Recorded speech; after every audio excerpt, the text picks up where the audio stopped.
Live কনসার্টের আলো ঝলমলে মঞ্চে হঠাৎই নেমে এলো বিতর্কের অন্ধকার।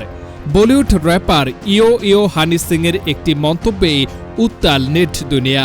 দিল্লির এক কনসার্টে দর্শকদের উদ্দেশ্যে অশালীন ও আপত্তিকর কথা বলে তীব্র সমালোচনার মুখে পড়েছেন এই তারকা শিল্পী।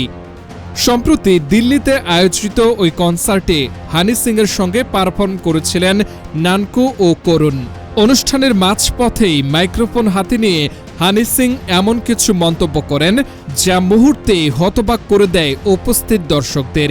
কনকনে শীতের প্রসঙ্গ টেনে তিনি বলেন, উফ, দিল্লিতে কি দারুণ ঠান্ডা, এই শীতে গাড়িতে সঙ্গম করার মজাই আলাদা। জনসমক্ষে এমন খোলামেলা ও অশ্রাব্য মন্তব্যে কনসার্টের উন্মাদনা মুহূর্তেই পরিণত হয় অস্বস্তিতে। ঘটনার ভিডিও সামাজিক যোগাযোগ মাধ্যমে ছড়িয়ে পড়তেই শুরু হয় নিন্দার ঝড়। নেটিজেনদের একাংশ প্রশ্ন তুলেছেন, একজন জনপ্রিয় শিল্পীর কাছ থেকে এমন দায়িত্বহীন ও অরুচিকর বক্তব্য কি আদৌ গ্রহণযোগ্য?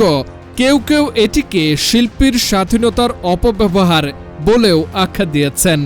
একসময় বাংলা সঙ্গীতের তালে তালে দর্শক মাতানো হানি সিং ককটেল, চেন্নাই এক্সপ্রেস এর মতো ব্লকবাস্টার ছবির গানে কণ্ঠ দিয়ে বলিউডের শীর্ষ তারকাদের কাতারে জায়গা করে নিয়েছিলেন।